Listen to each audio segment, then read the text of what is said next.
చాలా మందికి అసలు స్వామివారికి జరిగేటటువంటి వారాంతపు సేవల గురించిన అవగాహన ఉండదు.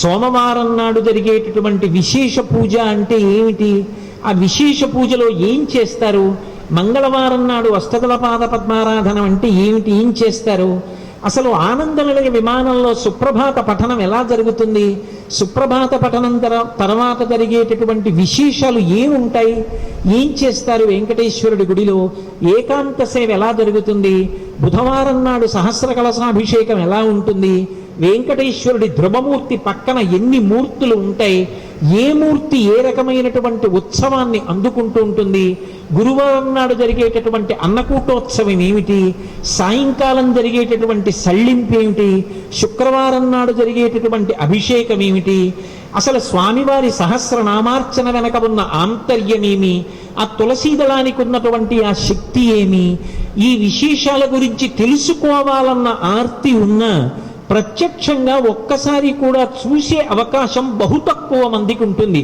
ఎందుకుంటుంది అంటే దానికి ప్రధాన కారణం అసలు ఆ సేవల గురించి అవగాహన లేకపోవడం ఒకెత్తు. రెండు, అది ఒక దేవస్థానం. మనం ఒక విషయాన్ని చాలా చాలా జాగ్రత్తగా అర్థం చేసుకోవాలి. ఒక దేవాలయం అన్న తర్వాత దానికి ఒక అంతరాలయం ఉంటుంది, అంతరాలయం అన్న తర్వాత దానికి ఒక ఆగమం ఉంటుంది, ఆగమం అన్న తర్వాత అందులో కూర్చోగలిగినటువంటి వారి సంఖ్యకి ఒక పరిమితి ఉంటుంది. ఇక్కడ పట్టినంత మంది వెంకటాచలంలో స్వామివారి ఆనందనిలయ విమానానికి సంబంధించిన వెండి వాకిలిలోనో బంగారు వాకిలిలోనో పట్టరు. అటువంటప్పుడు దేవస్థానం యొక్క పాలక మండలికి అధ్యక్షుడిగా కార్యనిర్వహణాధికారిగా మనలోంచే తీసి ఎవరినైనా వేసేసి వారం రోజులలో కోరుకున్న కోట్ల మందికి నువ్వు ఈ వారాంతపు సేవలు చూపించు అంటే మనం కూడా చూపించలేం. ఎందుకని అంటే దేవాలయానికి కొన్ని పరిమితులు ఉంటాయి, అందరూ సేవించలేరు, అందరికీ చూపించడం దేవస్థానానికి సాధ్యమయ్యే విషయం కాదు. ఒడ్డున కూర్చుని ఏదేదో మాట్లాడడం చాలా తేలిక, కానీ దేవస్థానం యొక్క మర్యాద సంప్రదాయం పోకుండా అహరహం ప్రతి క్షణం అక్కడ వాళ్ళు పడేటటువంటి కష్టం చూస్తే ఇంత కష్టపడతారా అనిపిస్తుంది. ఈ మాట నేను ఎవ్వరినీ వెనకేసుకు రావడానికి చెప్పట్లేదు, త్రికరణ శుద్ధిగా చెప్తున్నాను. ఐఏఎస్లు చదువుకుని తెల్లవారి లేస్తే వాళ్ళు కారు దిగుతుంటే డోర్ తీసి పట్టుకోగలిగినటువంటి కింద సేవకుల చేత సేవింపబడవలసినటువంటి అధికార పదవులలో కూర్చోగలిగినటువంటి వాళ్ళు రోజుకి 20 గంటలు కూడా చెమట్లు కక్కుతూ ఆనందనిలయ విమానం దగ్గర నిలబడి వచ్చిన భక్తులందరికీ దర్శనం చేయించాలని, శ్రమ కలగకూడదని, అన్నం అందించాలని, మజ్జిగ అందించాలని, వాళ్ళకి వసతి ఏర్పాటు చెయ్యాలని ఎంత కష్టపడతారో. ఇక దేవస్థానంలో పనిచేసేటటువంటి సిబ్బంది అయితే నిజంగా మీరు చూద్దురు కానీ ఇక్కడ గురురాజస్వామి చేసేటటువంటి ఆ కష్టం ఏమిటో మీకు అర్థమవుతుంది. అంతంత గుండిగలు మోస్తూ క్షణం ఆలస్యం లేకుండా కార్యక్రమాన్ని అంత భక్తి ప్రపత్తులతో నిర్వహిస్తూ అంత కార్యక్రమాన్ని జరపడం అంత తేలికైనటువంటి విషయం కాదు. ఒడ్డున కూర్చుని తేలికగా మాట్లాడడం చాలా చాలా తేలికగా, ఒక కార్యక్రమాన్ని నిర్వహించడం కొన్ని కోట్ల మంది సనాతన ధర్మానికి సంబంధించినటువంటి భక్తుల యొక్క హృదయ స్పందన అయినటువంటి వెంకటాచల క్షేత్రము యొక్క వైభవాన్ని నిలబెట్టేటట్టుగా ప్రవర్తించడం ప్రతి ఒక్కరి కర్తవ్యం. ఏదైనా నిజంగా దోషం ఉంటే అది చెప్పవలసి వస్తే కార్యనిర్వహణాధికారి గారిని కలవాలి, సంయుక్త కార్యనిర్వహణాధికారి గారిని కలవాలి, వేరొక పెద్దల్ని కలవాలి తప్ప అది అందరి ముందు విమర్శ చేసి మనందరి యొక్క హృదయం స్థానమైనటువంటి క్షేత్రము యొక్క వైభవాన్ని తగ్గించి ప్రవర్తించకూడదు. అంత గొప్ప దేవాలయం, అంత గొప్ప స్వామి అయినప్పుడు ఎప్పటికీ ఇన్ని కోట్ల మందికి వారాంతపు సేవలు చూసేటటువంటి అవకాశం కలుగుతుంది. సోమవారం నాడు విశేష పూజ, మంగళవారం అష్టదళ పాద పద్మారాధన, బుధవారం సహస్ర కలశాభిషేకం, గురువారం నాడు తిరుప్పావడ, శుక్రవారం నాడు పూరాభిషేకం, ఇవి కాకుండా ఇంకా కాలమునందు వచ్చేటటువంటి విశేషోత్సవాలు, సుప్రభాతం నుంచి ఏకాంత సేవ వరకు అన్ని ఉత్సవాలు నేను ఆనందనిలయ విమానంలో కూర్చుని చూడగలిగానని చెప్పగలిగినటువంటి స్థాయి ఇవాళ ఎవ్వరికీ లేదు. ఎందుచేత అంటే అది ఎవ్వరి దోషం కాదు, కోట్ల మందిలో ఆర్తి ఉన్న దేవస్థానానికి ఉన్న పరిమితి దృష్ట్యా దేవస్థానం ఈ కార్యక్రమాన్ని అక్కడ అందించడం సాధ్యం కాదు. వ్యక్తికి కొన్ని పరిమితులు ఉంటాయి, కొందరికి ఆర్థిక పరిపుష్టి ఉండి ఉండవచ్చు. వెంకటేశ్వరుడి విషయంలో అర్థం ద్వారా పాపపరిహారం, దానికి కొంత రుసుము లేకపోతే దేవస్థానం, వెంకటాచలం అంటే చాలా మందికి ఏం తెలుసు అంటే దర్శనం లడ్డని. నిజంగా వెంకటాచల క్షేత్రము యొక్క వైభవాన్ని మనం తెలుసుకుంటే అంత గొప్ప క్షేత్రం మన రాష్ట్రంలో ఉందని మనందరం ఎంత సంతోషించాలో. ఎన్ని దేవాలయాలకి విగ్రహాలు చెక్కించిస్తుందో, ఎన్ని దేవాలయాలకి మైక్రోఫోన్ సెట్లు ఇస్తుందో, ఎన్ని దేవాలయాలలో కళ్యాణ మంటపాలు కట్టిందో, ఎన్ని ఊళ్ళల్లో పెళ్లిళ్ళు చేసుకోవడానికి కళ్యాణ మంటపాలు కట్టిందో, ఎన్ని వేల మందికి అన్నదానం చేస్తుందో, ఎన్ని చోట్ల కాలేజీలు కట్టిందో, ఎన్ని చోట్ల ఎంత మందికి వైదికమైనటువంటి సహాయాన్ని అందిస్తోందో, ఎంత మందికి ఎన్ని శిక్షణా కార్యక్రమాలు నిర్వహిస్తోందో, అన్నీ ఒకెత్తు.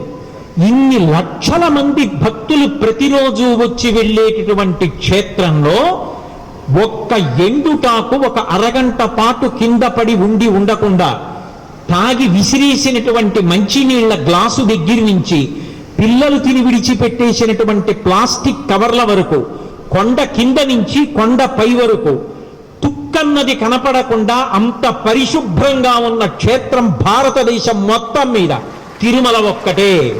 అంత గొప్ప క్షేత్రం ఉన్నటువంటి ఈ రాష్ట్రంలో మనం పౌరులమైనందుకు మనందరం కూడా ఎంత సంతోషపడాలో. ఇంత గొప్పగా నిర్వహిస్తున్నటువంటి దేవస్థానం యొక్క పాలక మండలి కానీ అధికారులు కానీ పరిమితి దృష్ట్యా ఇంతమందికి ఇన్ని సేవల్ని అందించలేకపోతున్నారు. వ్యక్తులు తమకున్న పరిమితుల దృష్ట్యా లోపల బలమైన కోరిక ఉన్న ఇన్నిటినీ అందరూ చూసే అవకాశం పొందలేకపోతున్నారు. ఈ రెండిటికి మధ్య ఎక్కడో సమతౌల్యము సాధింపబడాలి. అందరూ తృప్తిని పొందాలి, అందరూ సంతోషం పొందాలి. అందరి సంతోషం, అందరి తృప్తి, అందరి యొక్క భక్తి ప్రకటనం ఆ స్వామి యొక్క విశేషమైన అనుగ్రహానికి కారణమై రాష్ట్రమంతా పురోగతి చెందాలి. రాష్ట్రమే కాదు, తెలుగువారెక్కడున్నా, తెలుగువారే కాదు, యావత్ ప్రపంచం కూడా. శం ద్విపదే శం చతుష్పదే అంటుంది వేదం. 4 కాళ్ళున్న జంతువులు, 2 కాళ్ళున్న మనుష్యులు ఎక్కడ ఉన్నా అందరూ సంతోషించాలి. అందరి కోర్కే తీరడం కోసమని పరమ ప్రేమతో తిరుమల తిరుపతి దేవస్థానాల యొక్క అధికారులు నిర్ణయం చేసి అమలు చేస్తున్నటువంటి పరమాద్భుతమైనటువంటి ఉత్సవములు శ్రీ వెంకటేశ్వర వైభవోత్సవములు. ఇవి మొట్టమొదటిసారి 2014వ సంవత్సరం జూలైలో విశాఖపట్టణంలో జరిగాయి. నేను స్వామివారి సన్నిధానంలో కూర్చుని మీతో చెప్తున్నాను, నేను ఎక్కడా ఒక్క అక్షరం నా బుద్ధికి తోచిన మాట నేను మాట్లాడటం లేదు. నేను అసలు ఎన్నడూ అలా మాట్లాడను. ఒకసారి ప్రార్థన చేస్తే అది ఎవరు కష్టం అనుకున్నా, సుఖం అనుకున్నా, ఏది సత్యమో అదే పలుకుతానంతే. ఆ స్వామివారి ఉత్సవాలు విశాఖపట్టణంలో జరుగుతుంటే అవసరమైన చోట వ్యాఖ్యానం చెయ్యడానికి ఆశాంతం వేదిక మీద కూర్చునేటటువంటి భాగ్యాన్ని పొందాను. ఆ రోజులలో వయోవృద్ధులైనటువంటి వారు ఎంతమందో పక్కకెళ్ళి కన్నుల నీరు పెట్టుకున్నారు. కొంతమంది అయితే స్వామివారి ఉత్సవాలు చూసి ఆనంద తన్మయత్వంతో కళ్ళు తిరిగి పడిపోయారు. ఆ రోజులలో నిజంగా రక్షక భట వ్యవస్థ, పోలీసు సిబ్బంది అందించినటువంటి సేవలు, వాళ్ళ ప్రేమ అసలు నా జీవితంలో నేను ఎన్నడూ మర్చిపోలేను. అంత పరమ ప్రేమతో ఆ సేవ చెయ్యడం మా అదృష్టం. ఇన్ని వేల మంది, ఇన్ని లక్షల మంది సంతోషం పొందుతున్నారని వాళ్ళు సహకరించారు. ప్రతి భక్తుడు కూడా ఒక సేవకుడు అయ్యాడు. అనితర సాధ్యమైన రీతిలో ఉత్సవాలు జరిగాయి. నేను ఇప్పుడు చెప్తున్నది ప్రత్యక్ష ప్రసారంలో విశాఖపట్టణ వాసులు తలుచుకుని ఆనంద భాష్పాలు రాలుస్తూ కళ్ళు తుడుచుకుంటారు. వాళ్ళు ఆ రోజుల్లో ఎంత ఆనందం పొందారు. స్వామివారి సుప్రభాతం నుంచి ఏకాంత సేవ వరకు జరిగాయి. మళ్ళీ జూలై 2014లో జరిగినటువంటి ఉత్సవాలు ఇవాళ గుంటూరు పట్టణంలో జరుగుతున్నాయి. గుంటూరు పట్టణంలో జరుగుతున్నాయంటే దానికి ప్రధానమైనటువంటి కారణం మీ అందరి యొక్క భక్తి విశ్వాసములు. మీరందరూ బహుశः విశాఖపట్టణంలో జరిగిన ఉత్సవాలు మా ఊళ్ళో ఎప్పుడు జరుగుతాయో అని మనసులో ఆ రోజుల్లో విశేషమైన ఆర్తి పొంది ఉంటారు ప్రత్యక్ష ప్రసారాలు చూసి. నీ ఆర్తి స్వామికి అందింది, నేను వస్తానన్నాడు. మామూలుగా కాదు, దీనిని రాజధానిని చేస్తూ పక్కనే రాజధాని పట్టణం ప్రారంభమవుతుంటే మీ అందరూ ఇక్కడి నుంచి పరిపాలన జరుగుతుంది కనుక సుపరిపాలన చేత మీ అందరూ సంతోషంగా ఉండడానికి లోకములకు చక్రవర్తినైన నేను మొదట వచ్చి మీ దగ్గర ఉత్సవాలు అందుకుంటానని అనుగ్రహించి వచ్చి సేవలు అందుకుంటున్నాడు. ఇంతకన్నా గుంటూరు పట్టణానికి ఆనందం ఏముంటుంది? అంత గొప్ప ఆనంద సమయం. అందున సుప్రభాతం దగ్గర నుంచి 7 రోజుల పాటు కేవలం ఆ రోజులలో జరిగే ఉత్సవాలు కాదు, మధ్యలో ఇంకా కొన్ని ఉత్సవాలు వార్షిక ఉత్సవములుగా జరిగేటటువంటి వాటిని కూడా అనుసంధానం చేస్తున్నారు. ప్రతిరోజు స్వామివారి సన్నిధానంలో జరిగే ఈ ఉత్సవాలన్నిటినీ కళ్ళకి కట్టినట్టు అందరికీ చూపించాలన్నది దేవస్థానాల ఆశయం. అక్కడ చూపించకపోతే, చూపించలేకపోతే, చూపించలేదన్న వాళ్ళు ఎవరున్నారో వాళ్ళు ఇక్కడ చూపించినప్పుడు దాన్ని అనుగ్రహాన్ని పంచుకోలేకపోతే ఎవరు దోషులైపోతారు. కాబట్టి అందరూ ఈ అనుగ్రహాన్ని అనుభవించాలి. అందరూ సంతోషంగా స్వామివారి యొక్క కారుణ్యానికి పాత్రులు కావాలి. అందుకే ఈ ఉత్సవాల్ని ఇక్కడ రావడానికి ప్రధానమైనటువంటి కారకులు సంయుక్త కార్యనిర్వహణాధికారి పోలా భాస్కర్ గారు. నాకు తెలిసి ఆయన ఎంత కష్టపడ్డారో. గుంటూరు పట్టణంలో ఈ ఉత్సవాలు జరగాలని ఆయన నిజంగా ఎంత ఆర్త్యో చెంది చాలా కష్టపడి ఇక్కడ ఉత్సవాలు జరగడానికి మార్గాన్ని సుగమం చేశారు. అలాగే కార్యనిర్వహణాధికారిగా ఉన్నటువంటి సాంబశివరావు గారు తప్పకుండా గుంటూరు పట్టణంలో ఉత్సవాలు చేద్దామని నిర్ణయం చేస్తే కేవలం ఏదో యాంత్రికంగా ఉత్సవం చేయడానికి కాకుండా, ఇందాక నాతో మాట్లాడుతూ అంటున్నారు గురురాజస్వామి, విశాఖపట్టణంలో జరిగిన దానికన్నా వీళ్ళు సంతోషపడిపోవాలి, అలా చేద్దాం ఉత్సవం అని. వాళ్ళు అంత పూనికతో రేపటి నుంచి చూద్దురు కాని వాళ్ళు పడే కష్టం ఏమిటో మీకు తెలుస్తుంది. వాళ్ళ ఒళ్ళు చెమటతో ముద్దైపోయినా, ఒళ్ళు హోనమైపోయినా మీ అందరి సంతోషం కోసం ఎంత కష్టపడి ఎంత సంతోషంగా సేవలు అందించడానికో వైదిక బృందం సిద్ధపడింది. జుర్రుకోవడం మనందరి కర్తవ్యం. రేపు సుప్రభాతంతో కార్యక్రమం ప్రారంభమవుతుంది. 6 గంటలకి సుప్రభాతం. 6 గంటలకి సుప్రభాతం అంటే మీరు ఒక్కటి గుర్తుపెట్టుకోండి, సుప్రభాతానికి పరిగెడదామని చెప్పి మీరు అలారం పెట్టుకోవడం దగ్గర మీ యొక్క భక్తి ప్రారంభమవుతుంది. నేను ఇది నా ఊహ చేత చెప్తున్నది కాదు, శాస్త్రం అంతే మాట్లాడింది. ధృతి ప్రధానం. రేపు 6 గంటలకి వెంకటేశ్వర వైభవోత్సవాలలో సుప్రభాతం. ఆనందనిలయ విమానానికి వెళ్ళి సుప్రభాతం సేవా టికెట్ చేతిలో ఉన్న విద్వాంసులు చదువుతారు తప్ప మనం సుప్రభాతం చదవకూడదు.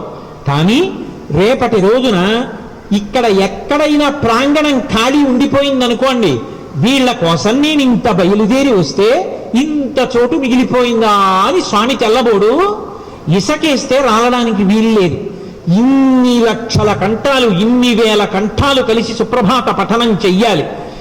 6 గంటలు అయ్యేటప్పటికి స్వామివారి దగ్గర వైదిక బృందం ప్రారంభం చేస్తుంది. మీరు గుంటూరులో ఉన్నారన్న విషయాన్ని తాత్కాలికంగా మరిచిపోతారు. వేరొక తిరుమల క్షేత్రానికి వచ్చేసినట్టే. మీరు 6 గంటలకి ఇక్కడికి రావాలి అంటే కనీసం ఇంటి దగ్గర 4:30 నిద్రలేచి అలారం కొట్టగానే మీకు ఎవరు గుర్తు రావాలంటే వెంకటేశ్వరుడు గుర్తు రావాలి. నా జీవితంలో పరమ అదృష్టం, మొదటి రోజు ప్రారంభమవుతోంది సుప్రభాతం. ఒక్కనాటికి నిద్రపోనని అలారం కంఠం నొక్కేసి ఒక్క 5 నిమిషాలు అనుకోకుండా పటిల్లున మంచం నుంచి లేచి భూదేవికి నమస్కరించి స్నానం చేసి నిత్యానుష్ఠానాన్ని పూర్తి చేసుకుని 6 గంటల లోపలే ఈ ప్రాంగణంలోకి వచ్చేయండి. అసలు వచ్చేసి ఆ ప్రభాత వేళ ఉండేటటువంటి వైభవాన్ని అనుభవించండి. దాని పేరే ప్రభాతం. భాతం అంటే భా అంటే కాంతి. ప్రభాతం కాంతి రావడానికి ముందు ఉన్న వేళకి అక్షరం చేత సంకేతిస్తారు. ప్రదోషం, దోషం అంటే అదేదో తప్పని కాదు, దోషం అంటే చీకటి. ప్రదోషం చీకటి రావడానికి ముందున్న వేళ. ప్రభాతం వెలుతురు రావడానికి ముందున్న వేళ. అది సుప్రభాతం, అది చాలా మంచి వెలుతురికి ముందున్న సమయము. ఎప్పుడు? సూర్య భగవానుడికి కాదు, భగవానుడికి కాదు, మనకి. ఎప్పుడు? ఆ సమయం బ్రాహ్మీ ముహూర్తమై భగవదారాధనకి తనంత తాను యోగ్యము కనుక ఎవరు ఎంత శక్తితో చేస్తున్నారన్న దానితో సందర్భం లేకుండా పరమ సంతోషంతో అందరం స్వామిని నిద్రలే నిద్రలే నిద్రలే అంటూ ఆయనకి మేలుకొలుపు పాడతాం.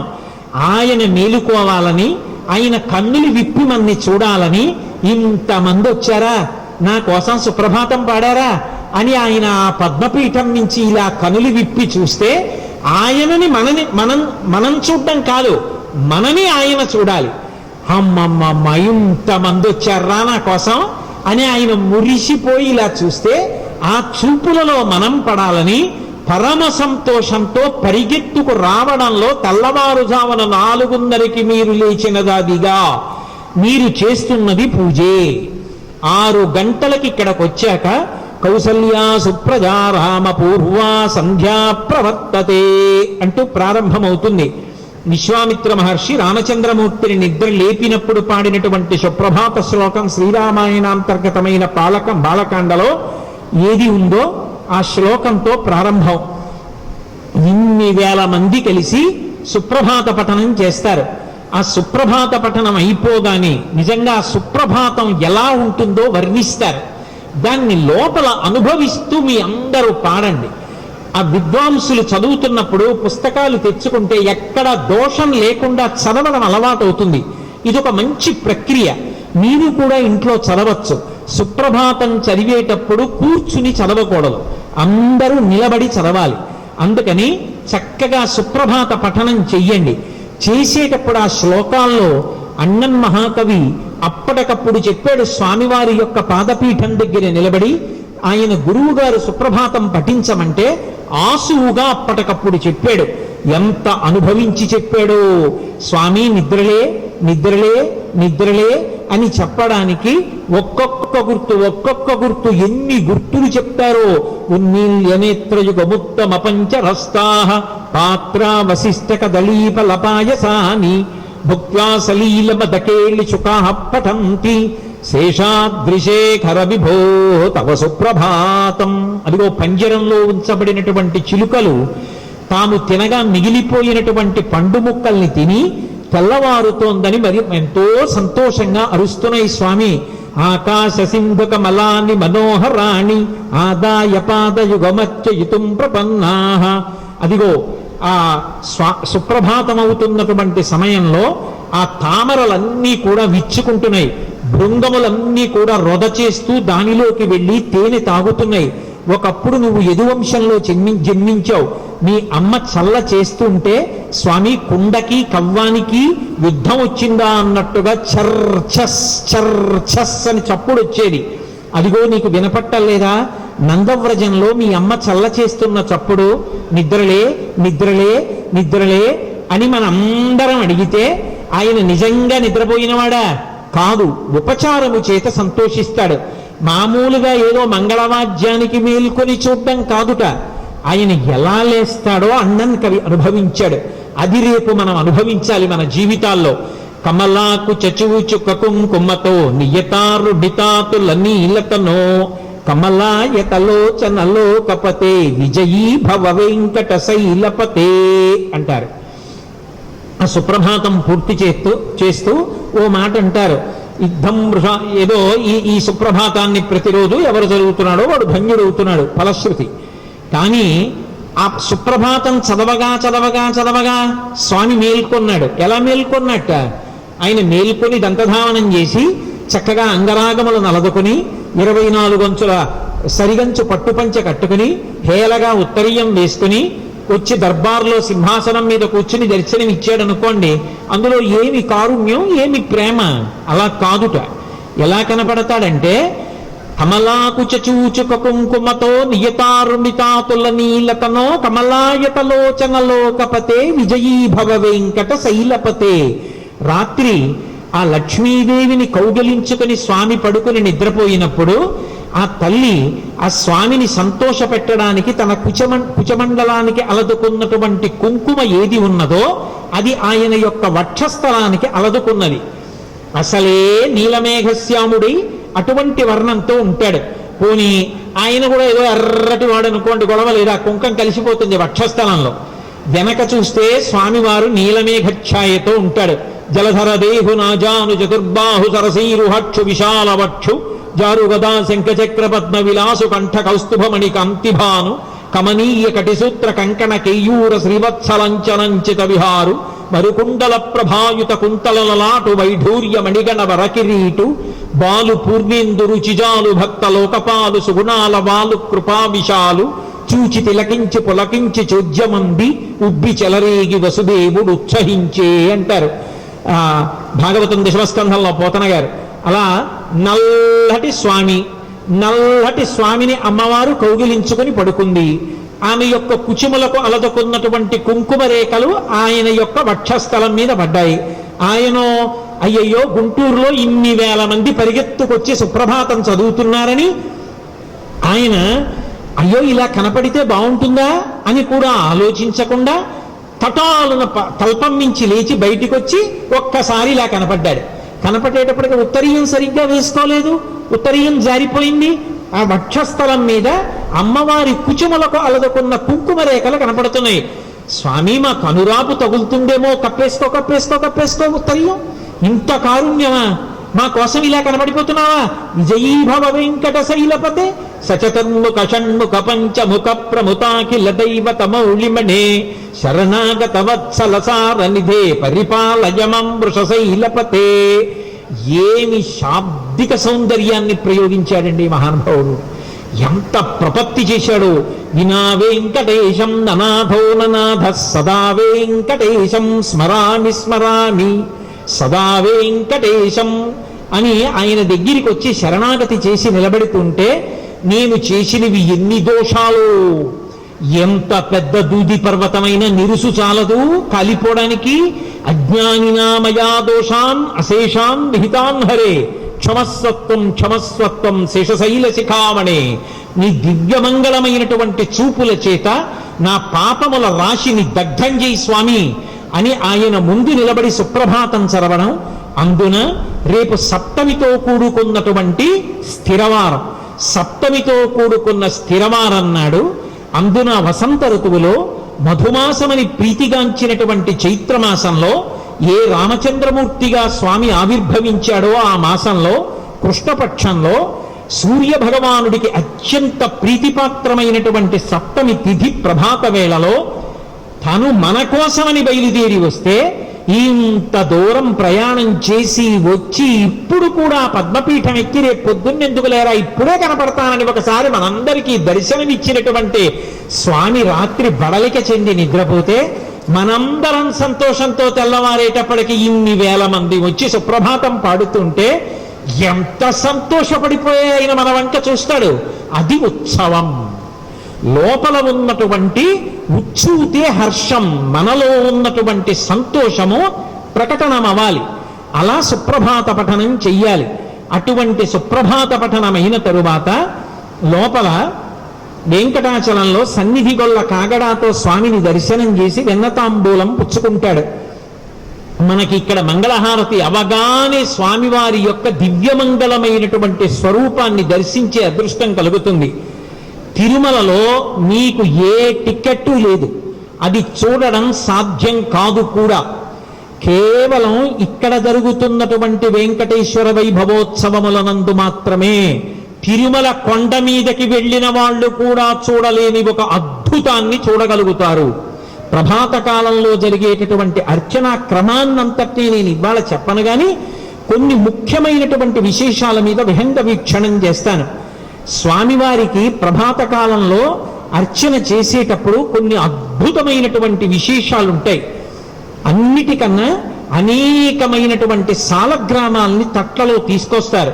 అందులో గోపాల సాలగ్రామం, మత్స్యశాల గ్రామం, కూర్మశాల గ్రామం, నృసింహశాల గ్రామం, ఇటువంటి సాలగ్రామాలు ఎన్నో ఉంటాయి. ఆ సాలగ్రామాలన్నిటినీ తీసుకొచ్చి స్వామివారి ఎదురుగుండా ఉన్నటువంటి చతురస్రాకారపు తొట్టెయందుంచి వాటిని ఆరాధన చేస్తారు. ప్రతిరోజు స్వామివారికి అభిషేకం ఉండదు, ఒక్క శుక్రవారం నాడే అభిషేకం. స్వామివారి యొక్క పాదముల మీద బంగారు తొడుగులుంటాయి. ఆ బంగారు తొడుగులు తొలగిస్తారు. తొలగించి శంఖంతో తీర్థం తీసి ఆ బంగారు తొడుగుల మీద పోస్తారు. పోసి స్వామివారి నిజపాదములు కనపడతాయి. ఒక్క తిరుమలలో అయితే శుక్రవారం నాడు ఉదయం మాత్రమే స్వామివారి నిజపాదములు దర్శనమవుతాయి.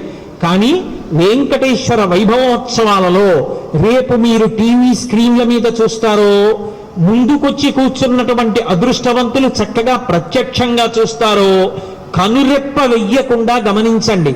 ఆ బంగారు తొడుగులు తొలగించినప్పుడు స్వామివారి యొక్క నిజపాదములు దర్శనమవుతాయి. ఉదయం వేళవుతాయి, రాత్రి పునఃపూజలు అవుతాయి. శ్రీపాద వస్త్ర సమర్పణం చేస్తారు. స్వామివారి యొక్క పాదముల మీద తులసితో అర్చన చేసి చందనపు ముద్దలుంచి తెల్లటి బట్ట కప్పుతారు. కప్పి ఆ పైన తొడుగులు మళ్ళీ బంగారు తొడుగులు అమరుస్తారు. స్వామివారికి బదులుగా కొలువు శ్రీనివాసుణ్ణి స్వామివారి ఎదురుగుండా ఉంచి ఆయనకి శంఖతీర్థంతో అభిషేకం చేస్తారు. ఆ స్వామివారికి అభిషేకం చేసినది ఏదుందో అదే నిజమూర్తికి కూడా అందుతుంది. దానికోసమని వైఖానస ఆగమంలో ప్రత్యేకంగా ఒక సూత్రాన్ని నిర్మాణం చేసి స్వామివారి యొక్క తేజస్సు వృద్ధి కావడానికి తగినటువంటి విధి విధానాన్ని అవలంబిస్తారు.